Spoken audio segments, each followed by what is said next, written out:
What's up, YouTube fam? Welcome back to the channel. Not a great day, not a terrible day, just an average day in the markets for us, right? As you can see, we have a lot of positions floating in profit, and I anticipate that a lot of premiums that we have sold are going to expire worthless. But guess what? Even if they don't, I know that we're still going to do what we always do with selling options to the best of our ability, rolling positions out, and making sure that we end up winning in all areas. So I feel great about this account, and I feel like we're genuinely going to be very profitable very soon. Now, with that being said, the point of this video is to show you guys the easiest way to know if you should buy the dip, the easiest way to know which companies you should be selling options on, especially during a bear market, because times like this, it's very hard to know if you're in a good investment or not, right? When you're in a bull market, it's very easy because almost every investment is going up. But the reality is when the market comes crashing down, only the real investments will recover. Only the real profitable companies will recover. Now, here we have two electric motor companies, and you might be asking yourself, what's the difference, right? Obviously, we can state the obvious about Tesla just being the biggest company, or just how big the news is, or if we zoom out, right, the fact that Tesla is way up from its IPO, where Rivian is way down, right? But when you really look at it, if you don't know anything about charts, all you see are two charts that are down in the same, industry, and you're probably considering buying the dip on both. Now, very simply put, that is not correct. These are two completely different companies, and you should 100% understand why. So, in the end of the day, the money tells everything, right? The money is what makes the market go around, it's what makes the world go around, and that's what you need to follow. So, yes, a pretty stock chart, is important, but what is a pretty stock chart, right? Everything's objective. Two people can be looking at this chart of Tesla. One person could be saying go long, one person could be saying go short. And in a lot of ways, both could be right because it depends on the time frame. Obviously, if you've been short from here to here, you're up. If you've been long from here to here, you're up. So there's worlds where everyone wins and there's worlds where everyone loses. Now, what I think what makes the most sense for the average person is selling options on assets that you know are going to eventually recover. How do you know which asset's going to recover? Well, the easiest way, in my opinion, and this is without knowing all the obvious, right? Because Tesla, okay, it's a little more obvious because of the fact that they're just such a well-known company. We just go and we look at their financial statements. Now, I'm not going to sit here and tell you need to read every little thing, but just ask yourself, is the company growing? Yes or no, right? In this case, Tesla, they're not necessarily growing, but they're plateauing in a little bit of a way. Now, the second thing to consider is the company actually profitable, right? Or let me say it the other way around. I would say first, ask yourself, is the company profitable? And, yes or no. Second, is the company growing? In this case, Tesla, they, in my opinion, right, and I think the numbers show they were a little more popular a few years ago.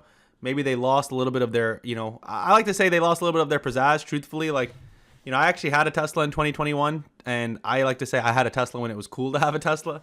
And listen, the numbers show it. Now, I still think it's a great investment because it's extremely profitable. I'm not going to sit here and doubt Elon Musk. But when we go on the flip side and look at Rivian, right, what do we see? We see a company that is losing $700 million, or better yet, $4 billion per year. It's very simple, right? Tesla is making billions, Rivian is losing. Would I like to see Tesla's numbers grow? Yes. I don't love that their numbers aren't growing, but I will take buying the dip on the company that's profiting billions of dollars. And that's what it comes down to, guys. I think we've lost a sense of reality, right? Because we're so used to this world of hype. We're so used to this world of memes. And we're so used to this world of degeneracy that we forgot that we're investing in real companies and real stocks. So, let's just take it further, right? Let's go and look at United Airlines. Now, keep in mind, guys, Spirit went bankrupt, right? How could you have known if you would have looked and seen that they were losing money? United Airlines making money. Great. Reddit, this chart has been on an absolute tear. But when we uncover the financials, what do we see? We see a company that's losing money. Now, in the end of the day, as long as it's headed towards profitability, that's great. Now, with that being said, if this company comes all the way back down here, if it's not profiting, how can you tell that it's going to come back up? Truthfully, you won't, right? And there's no one that could really predict which way the stock's going to go.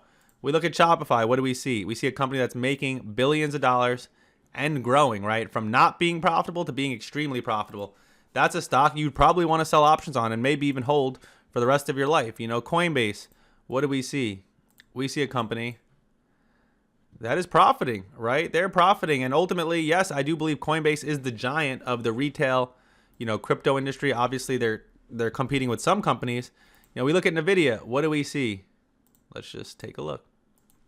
I just hope this video, I mean, obviously extremely profitable, arguably the biggest company of all of them.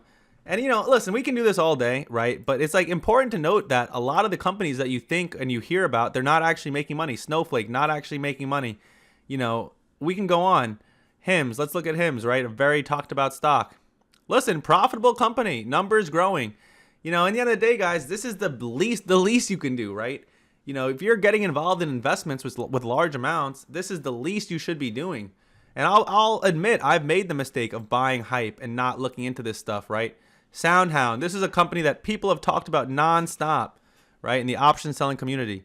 What the heck are you selling options on? You want to roll 6 months out on a company that's losing $400 million a year? No, thank you, right? So in the end of the day, we can use logic, we can use reasoning, or we can look at a chart and buy a hype chart. Listen, guys, in the end of the day, this chart is up 500% if you would have bought here. But guess what? If you buy up here, you're down 50%, and chances are, can this bounce, right? Can this hold right here and then go like this? Yeah. But why would you put your money in risk, and especially selling options where you might have to roll out months, your money, risk, and time into something that's not making money, when you could look at something like Robinhood, which is also up, hundreds of percents over the last couple of years.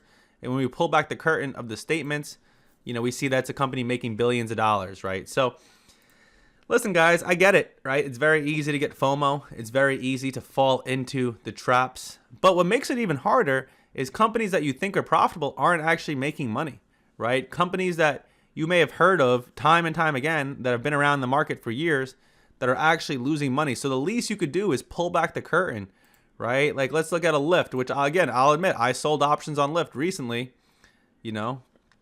profitable, but not that profitable, definitely growing. Listen, to see it go from losing money to making money is an unbelievable sign, right? And that's something that maybe it is worth investing in and obviously keeping a close eye on. SoFi, a company that a lot of people have talked about, profitable, growing company. This is the least you can do. If you're going to be putting your hard-earned money into selling options on investments, it's the least you can do is make sure that it's a profitable company.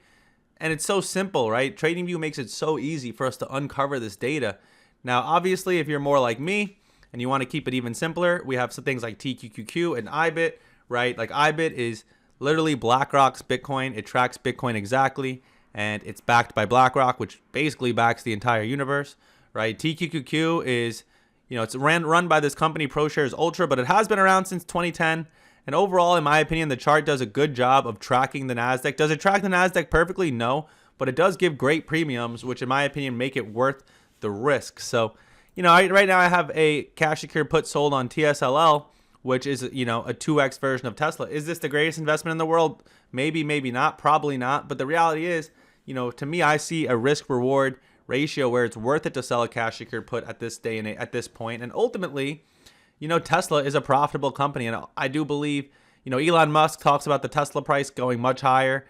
I do think he's taking a hit right now for his political stance. And obviously, I think people are doing what they can to slow down the market, slow down Elon. But ultimately, are you going to bet against Tesla? No, right? Like, I don't want to be putting all my chips into Tesla. I don't want to be going all in. But, I had some leftover cash, so I was willing to sell a cash secured put at $13. If I get assigned, I get assigned. I don't think I'll get assigned, truthfully. I think if it comes down to it, I'll roll a little lower, at least for a couple weeks.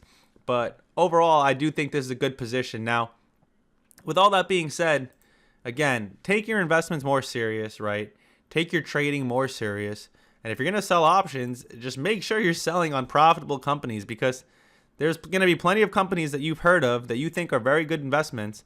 But when you actually peel back the curtains, realize that you're getting yourself into a trap. So with all that being said, I hope you guys enjoyed this video. I want to take this time to announce that I have opened officially a premium Discord. Now, it is still free. The first 100 people that join are getting in for 100% free. I also dropped an option selling course. Again, 100% free. Learn everything that you need to know from me, everything that I can possibly share with you about selling options. In the end of the day, I'm not going to allow everyone in. There's bots that join. There's people that are just not taking it serious. So not everyone's getting in, but the first 100 people are getting in for absolute free. If you want, I'm going to put a link in the description to the Discord. Like I said, everyone gets into the Discord for free, but if you want the premium channels, which I'm going to be doing live trading, sharing all of my basically everything that I've been sharing in the Discord already, but now putting it in a premium, so only, people involved can see it. So first 100, you're in, 100% free, lifetime access to everything that I'll ever drop. If you don't get in, sorry, you missed it. But with that being said, I hope you enjoyed this video, and I will see you in the next one.